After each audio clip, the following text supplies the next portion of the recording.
Saya kalau ada ustadz sombong, enggak masuk di akalku. Nah saya ini bisa begini, bukan karena saya jago Pak. Pak Rektor, bukan karena saya hebat. Tapi apa? Karena ada penontonku. Coba kalau saya di sini 2 jam berapi-api. Nggak ada yang nonton Kak. Lewat Pak Rektor, lama misaki itu ustaz. Yang ketiga, penyebab datangnya sombong, bertambahnya harta. Yang tadinya rakyat biasa miskin, tiba-tiba dapat pembebasan tol. Wah, langsung dapat tanpa kaya. Jangan sombong. Kalau Allah marah, nah kasih kau penyakit. Uangmu 10 miliar, tapi Allah marah, kasih penyakit. Pikir di dokter, nah bilang dokter, Pak, selama Bapak bekerja ini, saya lihat tidak pernah kena matahari. Mulai besok di kalau bisa jam 7 atau jam 8 di kompleks tak keliling-keliling ke di supaya nak kena ki matahari. Jangan ki pakai baju di. Supaya nak kena itu kulit-kulit tak. Cukup mi di situ belum pi. Nah bilang dokter, jantung ki pakai celana panjang yang pendek mau di. Cukup mi belum pi. Nah bilang jangan ki lupa di, jangan ki pakai sendal. Jalan mi kasihan. Dari jam 8 keliling di kompleks, tidak pakai baju, pakai celana pendek, tidak pakai sendal. Apa bedanya sama gembel?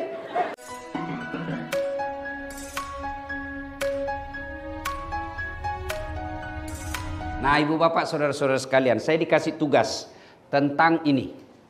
Saya ceramah di Fakultas Kedokteran dan Kesehatan. Saya selalu bilang ibu dokter, keterlaluan seorang dokter kalau tidak baik imannya. Kami orang sospol paham dan kita tidak bicara dan tidak pelajari tentang kekuasaan Allah yang ada di tubuh kita. Tanya itu dokter gigi. Bagaimana itu hebatnya namanya kekuatan syaraf. Bapak pernah tidak bayangkan bagaimana seandainya dicabut itu gigi tidak disuntik mati dulu. Saya pernah tanya itu Prof. Hasanuddin, dokter gigi, profesor soal gigi di Unhas. Dia bilang kalau orang dicabut giginya itu tidak disuntik mati, dibius, bisa pingsan. Dan itulah hebatnya syaraf sampai sekarang tidak ada yang bisa ciptakan. Dan kami orang sospol tidak tahu itu. Kalau dokter dia pelajari. Kita makan nasi ini, tidak tahu apa isinya. Tuh? Mana bisa dibedakan ada racun ada tidak? Tapi demi Allah, menurut ilmu kedokteran ada racun di dalam sini. Dan mata kita tidak bisa pisahkan. Siapa yang memisahkan itu semua? Ginjal. Kalau dia manfaat, dia distribusi melalui darah. Kalau dia racun, dia keluarkan melalui 3 pintu. 1, nafas. 2, keringat. 3, pup, tos. Maka itulah sebabnya orang kalau rusak ginjalnya, Bapak Ibu tahu kan kalau rusak ginjalnya orang, hitam badannya. Kenapa? Sudah penuh racun. Kami orang sospol tidak pelajari itu. Dokter, dia pelajari itu, hebatnya itu namanya mata. Ini kameraku mahal. Kenapa dia mahal ini handphone? Karena kameranya hebat. Ini handphone kamera kalau yang 15 lebih canggih dari kamera ini daripada itu kamera itu yang lebih 100 juta harganya. Apakah ini kamera yang hebat? Bukan. Ini biar kau punya kamera begini, kalau kau tidak tahu ilmunya, saya mengajar mata kuliah fotografi di Unhas. Itu harus ditahu, kamera biar begini, punya mahal begini, kalau kita tidak tahu ilmunya, pasti salah foto. Foto Pak Rektor, iya setengah badan modi, iya. Jadi pusat ke bawah. Setengah badan tong itu. Iya toh? Tapi apakah itu kamera mahal? Tidak. Apa yang mahal? Mata. Hebatnya ini mata tak autofokus. Begitu saya buka makaku, Prof. Hamdan. Tidak perlu kuputar-putar. Siapa itu dikabur nih? Tidak. Dan hebatnya lagi nih mata tak, Prof. Dia bisa bedakan mana istri, mana sekretaris. Mari Prof. Iya toh. Bayangkan kalau tidak bisa dibedakan istri, tak tukar-tukar istri tak. Kenapa ini malah lelai? Ternyata sekretaris. Aduh. Iya toh. Kami orang sospol tidak belajar itu. Maka saya selalu katakan, keterlaluan kalau dokter profesinya, dia tidak baik imannya. Mungkin kasar kalau saya katakan mati hatinya. kaswatul qalbi. Dan keterlaluan seorang dokter kalau malas kok bekerja. Emaknya itu orang jadi dokter, tidak pernah kena komplain orang. Tek, tek, tek, tek, tek. Itu? Ustaz, ini resep tak? 3x1. Tidak pernah kau itu nak tanya pasien. Anu deh 3x3 supaya cepat habis. Enggak toh, tapi kami Ustaz nak tanya gitu. Kenapa duhur rempah? Nak tanya gitu jamaah. Kenapa maghrib balik 3 Ustaz? Kenapa duhur tidak besar suara? Nah tanya semua gitu. Kenapa 33? Saya bilang jangan kau banyak bertanya deh. Karena kalau ke dokter kau juga tidak bertanya Joko. Maka pertama kalau Anda mau menjadi ASN yang baik, bersyukurlah. Bersyukur. Ribuan orang yang Bapak kalahkan ketika mendaftar jadi ASN. Tapi Allah pilih Bapak Ibu. Maka cara bersyukurnya kerjaku yang baik. Tapi yang kita lihat lebih bagus kerjanya itu pegawai honor daripada yang sudah punya NIP. Apa itu pegawai honor kasihan? Marah-marah terus dan apa? Mestinya dikerja dan tidak masuk saya di akalku Prof kalau ada ASN bodoh bekerja. Kenapa? Nada mi tupoksimu. Bikin kau saja surah ada mi contohna. Apa? Iya toh? Tinggal kau isi-isi. Itu lagi nah kau kasih lagi itu pegawai honor kau dong. Apa itu pegawai honor? Nah orang bilang apa itu? PTT. Pegawai tidak tetap. 10 tahun kemudian TTP, tetap tidak pegawai.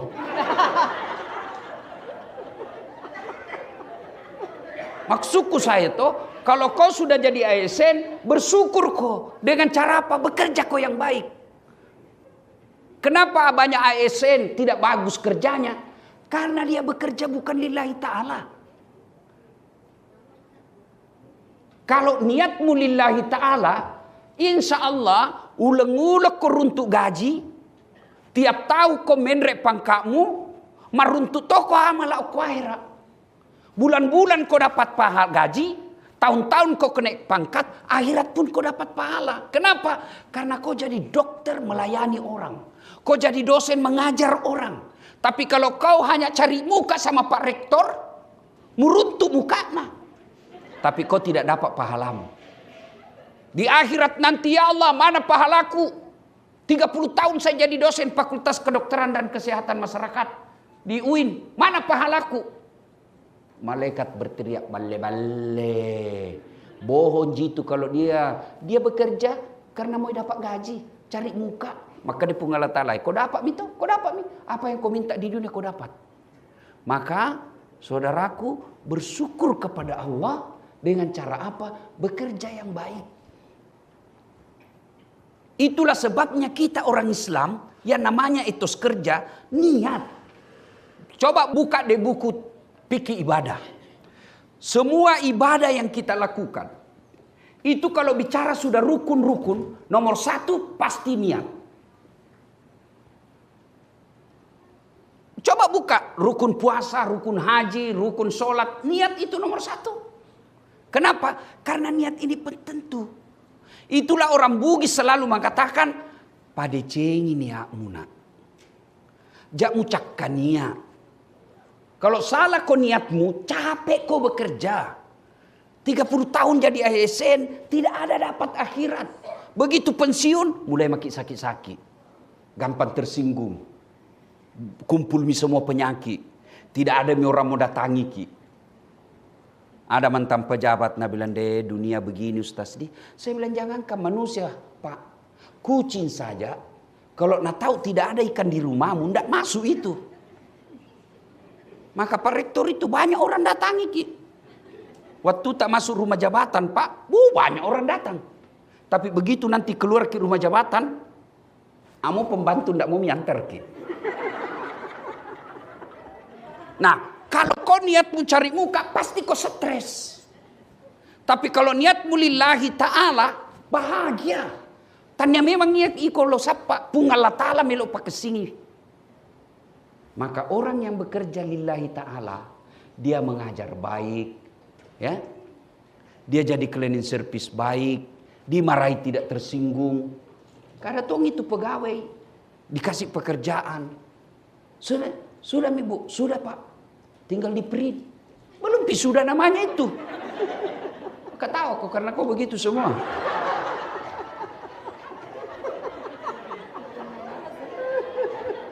Di syukur, pertama bersyukur. Bersyukur itu implementasinya kerja yang baik. Kalau ada orang baik solatnya dan tidak bagus kerjanya, pasti ada masalah dengan solatmu. Tolong luruskan saya kalau saya salah. Inna salata tanha anil fahsya'i wal munkar. Sesungguhnya solat itu mencegah kalian dari perbuatan keji dan mungkar. Kalau orang yang baik solatnya, insya Allah jujur. Mana buktinya? Coba kalau bapak solat di kamar, duhur. Jujur gitu? Ibu, mentang-mentang tidak ada lihat, kina bilang 2 rakaatmu deh. Enggak. Jadi kalau orang yang solatnya baik sebagai ASN, pasti jujur. Kalau kepada istri bagaimana Ustaz? Oh, kadang-kadang perlu kita bohong. Bolehkah? Boleh.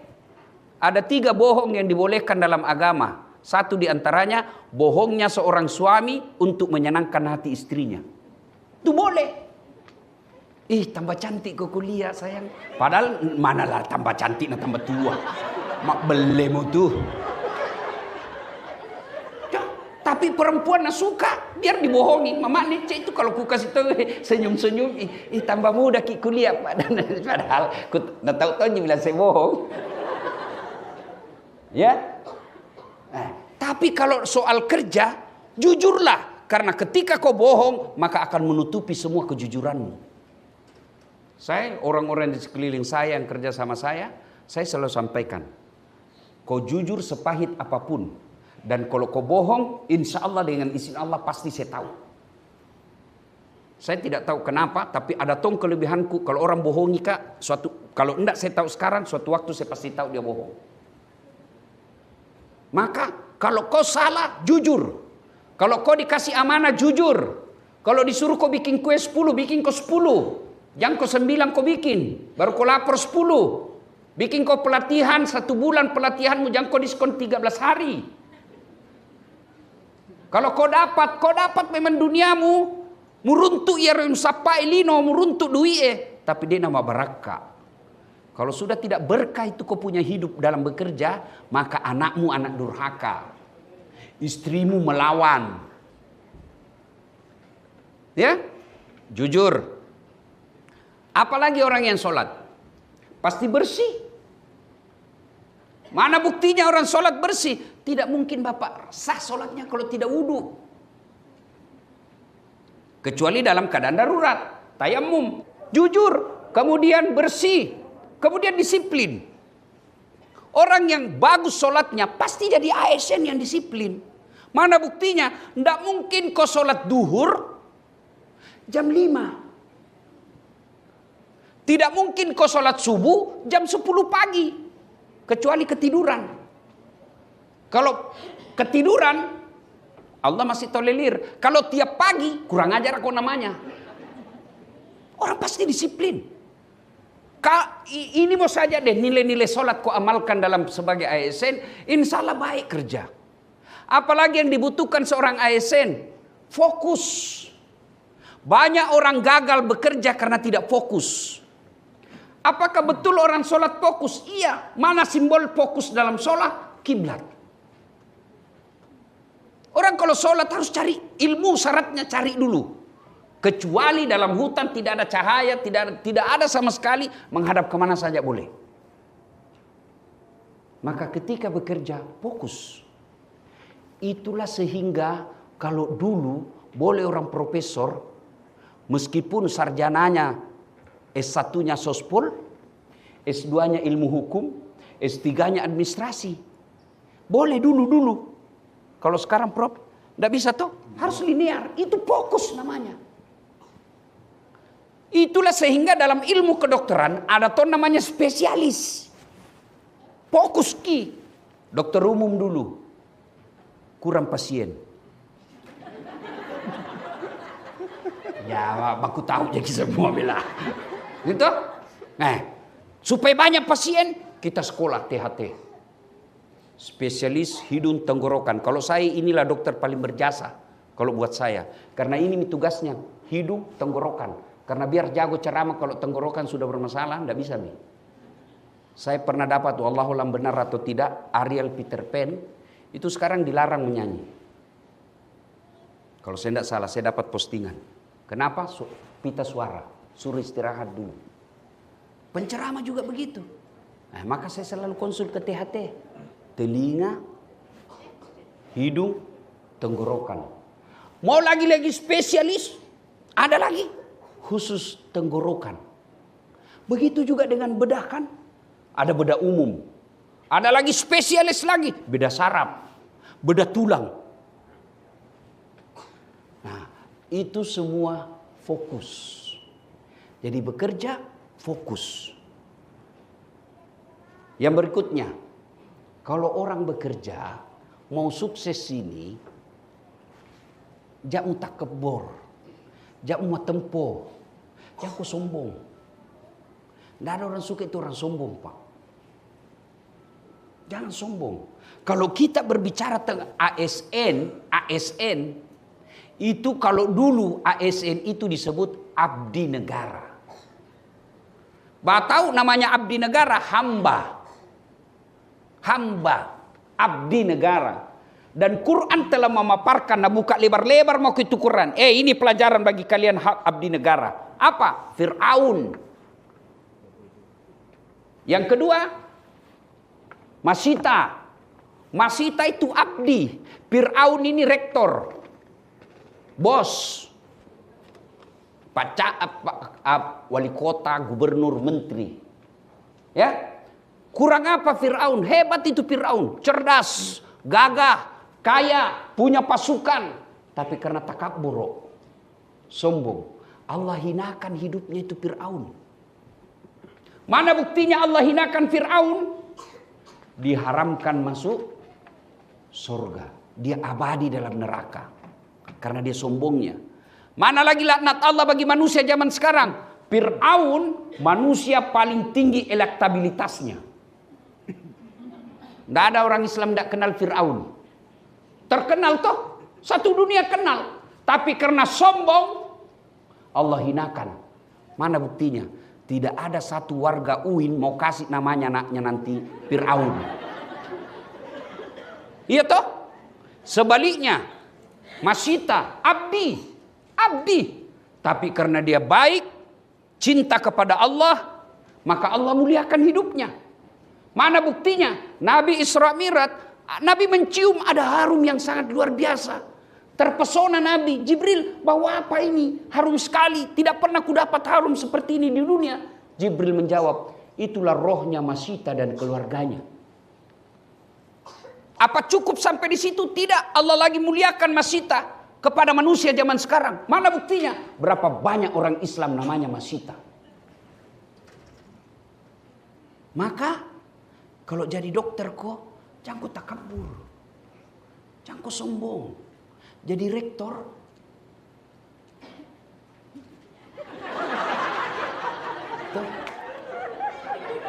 Masya Allah. Ini Tommy kelebihannya Prof. Hamdan. Karena tidak ada yang begitunya. Dari luar negeri. Nah kali momok mi bahasa Inggris ya. Tapi kalau ketemu orang. Ya ciri khas orang Eropa. Welcome. Cocok nih hero bro. Orang Indonesia bilang familiar. Ini oge makada pasijingan.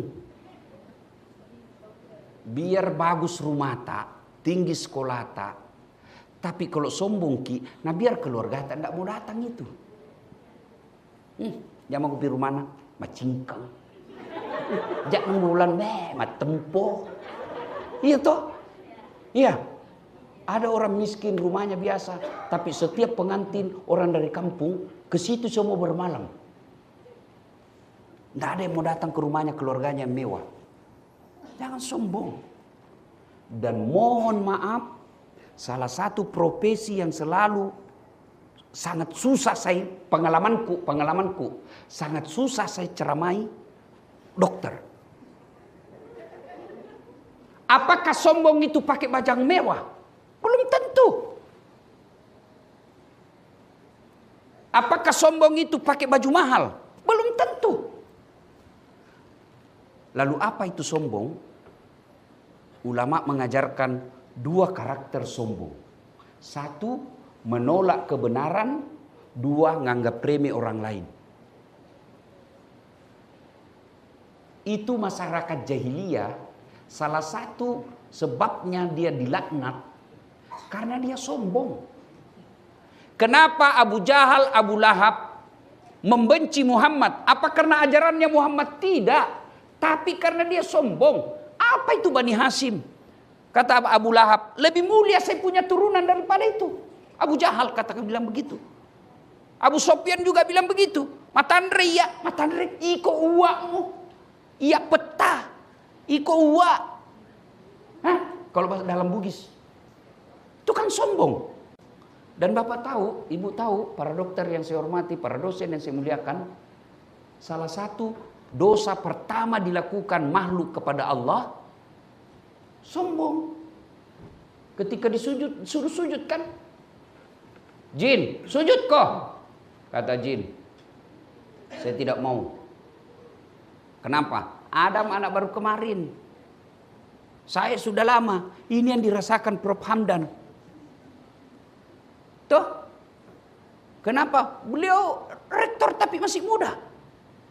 Dan saya yakin ada barangkali dosen beliau yang sekarang jadi anak buahnya. Tapi tidak boleh itu menjadi sebab kita menolak kebenaran. Orang Bugis bilang dulu di kampung, nigatoi ko, wita mo pakoteme. Apa hubungannya? Nigatoi ko cukkaulu. Yolo kaman repet jeneiko. Nah bukan orang bikin coto ini. Maka salah satu karakter orang beriman itu, dia menerima kebenaran siapapun yang beritahu. Yang kedua,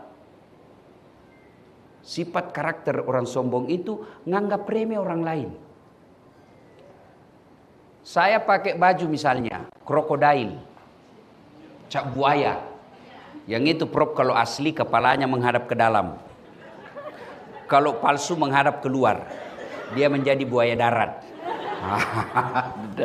Jadi, saya pakai baju itu misalnya. Lalu apa saya sombong? Tidak. Kapan saya sombong? Saya tunjuk cleaning service. Kau tahu gini bajuku dek? 3 juta ini. Kau bajumu ada deh sangin cakar. Itu sombong karena kau remehkan orang lain.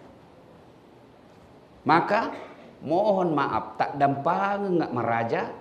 Biasanya kita kalau sudah maki dokter, spesialis maki, pejabat maki, mulai itu.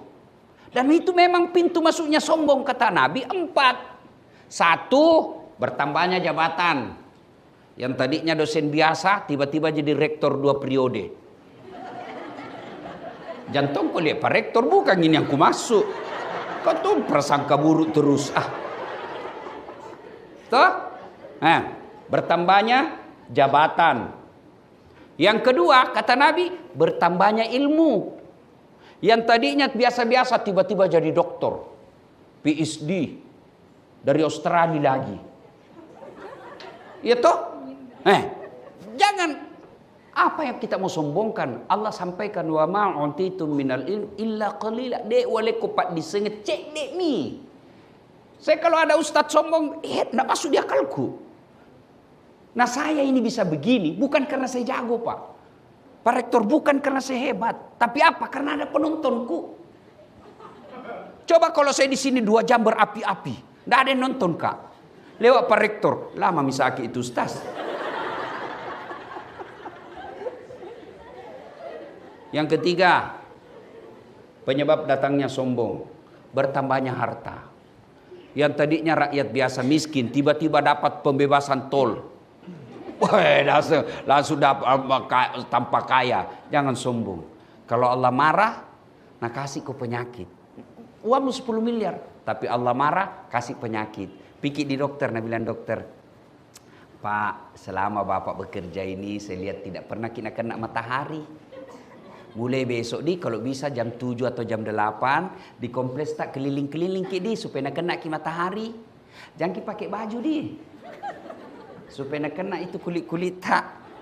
Cukup mi di situ belum pi. Nah bilang dokter, jantung ki pakai celana panjang yang pendek mau di.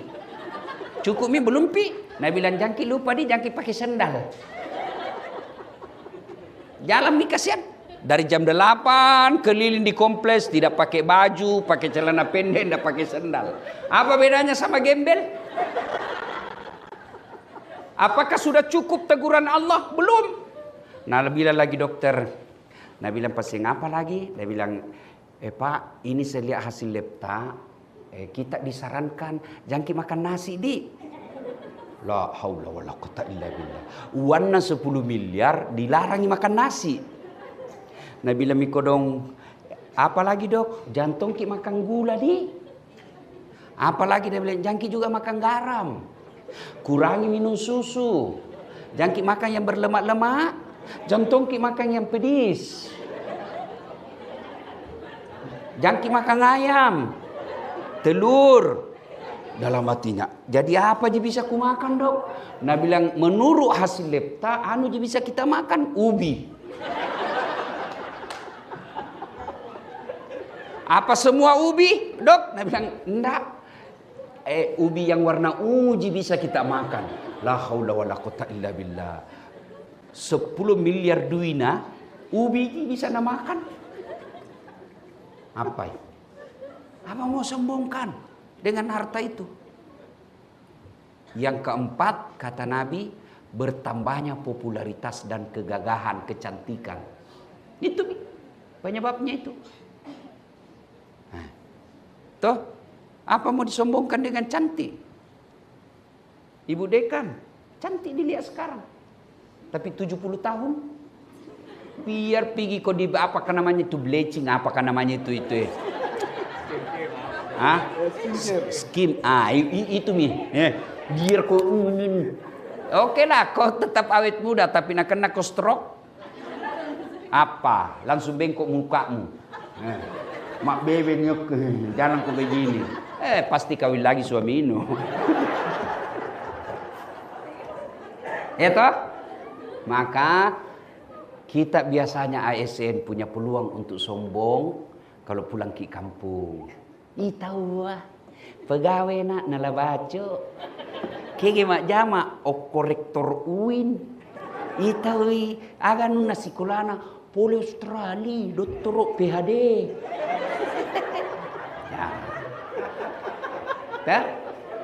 Ya. Makin rendah, makin baik. Tuh. Kemudian yang paling penting, kalau kita ASN itu, jangan kau pernah berharap bisa kaya. Makanya disebut ASN. Kalau kau cari kaya, bukan kau jadi ASN, jadi kau pengusaha. Seperti Aksa Mahmud, seperti Pak JK. Kalau mau kau jadi ASN, ya sepertilah Pak Hamdan. Seperti Dasat Latif. Ya toh? Jangan berharap kalau kau kaya nak pegawai negeri kau tajan nih. Nah peresa kau KPK. Ya, maka bapak ibu salah jadi dosen kalau mau kaya. Saya tidak tahu di UIN Prof. Kalau saya itu membimbing skripsi tak 3 bulan. Berdarah-darah otak si Gea waktu ujian. Kamalu tongki kalau diserangnya anak mahasiswa tak? Kelihatan kita yang bodoh. Iya toh? Bertahan kita tak 2 jam. Waktu seminar nih. Berapa honornya? Apa? Tidak sampai 300.000. 150.000. Kapan dibayar? 3 bulan. Potong pajak 15%. Mau kok kaya 300.000? Pembali coto lagi tenang gana. Tapi kata Allah, wala ta'esu min rauhillah. Jangan peturenu, jangan putus asa. Jangan kau cari uang di sini, tapi cari kau uang di tempat lain. Orang biasa curiga, kenapa Ustaz? Bisa bangun masjid begini, begini, begini. Mobil mewah-mewah. Jangan salah, satu, banyak temanku orang kaya. Yang kedua, kuat cari uang.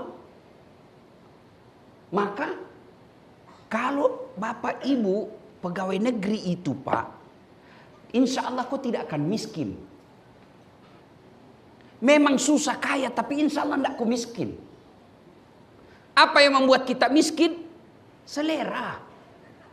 Akhirnya apa? Tidak pernah keluar kursus itu SK. Belum pijadu tempo perpanjangan misalnya. Kenapa? Seleramu matan relade bos.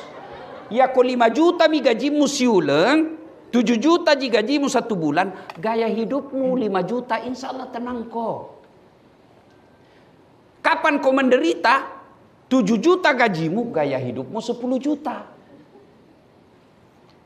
Maka pasti kau ngeredit. Akhirnya apa? Tidak bisa kau nikmati itu gajimu. Karena begitu mau jatuh tempo, stres semua kau sedek. Ya, itu pegawai negeri apa sih hebatnya? Kalau kau cari harta tidak mungkin. Nah bilang orang, berapa gajimu dah saat? 9 koma. Wih, ini kapan nasa gaji naladase? Kan di Makassar gitu nama aku dasat. Kalau di kampung ladase. Ih, kapan nasa gaji na 9 koma? Saya bilang iya, tanggal 9 sudah koma. Jadi, kunci semua itu insya Allah kalau ditutup dengan sabar dan syukur. Ya, ibu bapak saudara-saudara sekalian, jangan terlalu panjang. Ini mau saja, ya. Jadikan pekerjaan kita di Fakultas Kedokteran dan Ilmu Kesehatan ini sebagai ladang amal.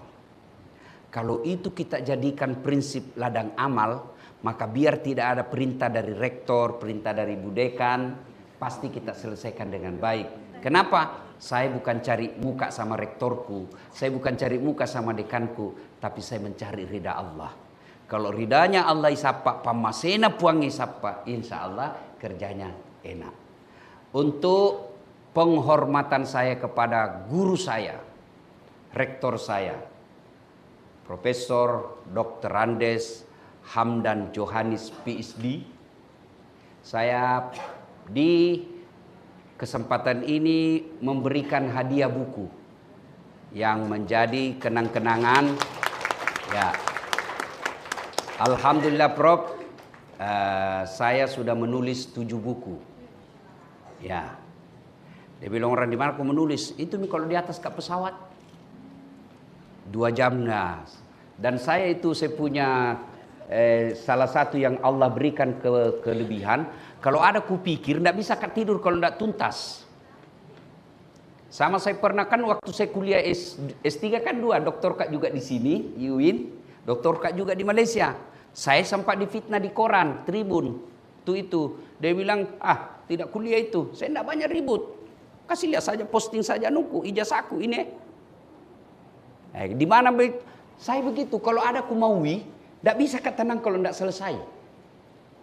Buku saya pertama Prof, judulnya ini. Yang pertama sekali, pengalaman saya ikut pilkada 2014. Di Kala Kostas tidak, cuma suaranya Pak Dani lebih banyak. Itu namanya sangka baik. Judulnya Pilkada Nikmat atau Bencana. Pemikiran politik seorang dai. Nah ini. Kemudian buku saya yang kedua judulnya Islam yang diperdebatkan. Ini tulisan saya waktu mengambil S3 di sini. Makalah-makalah tentang masalah-masalah khilafiyah. Rokok, euthanasia, suntik mati. Seperti itu. Ya, ada di sini. Ya. Kemudian yang berikutnya setelah itu saya tulis ini. Dari hati ke hati. Ini kumpulan ceramah saya yang viral. Jadi dari bahasa lisan saya jadikan bahasa tulisan. Ada orang hebat berpidato tapi tidak tahu menulis. Ada juga orang hebat menulis tapi tidak tahu pidato. Alhamdulillah barakatna puange. Saya bisa menulis, bisa juga pidato. Nah, ini judulnya Dari Hati ke Hati. Ini ibu-ibu dosen, ibu-ibu dokter, Pak Dokter, kalau ada anak tadi pondok mau belajar pidato, di sini naskah-naskah pidato. Saya kasih ya. Kemudian buku saya berikutnya adalah ini, media sosial suatu alternatif. Bagaimana itu media sosial bisa menggantikan media surat kabar. Kalau dulu orang menulis di surat kabar hebat nih, tapi sekarang tidak ada yang baca. Nah ini, jadi media sosial itu disebut media alternatif. Nah ada di sini, ini sebagai dosen komunikasi. Kemudian tulisan saya berikutnya adalah jurnal, ini pedoman buku pegangan jurnalis pengabdi kebenaran.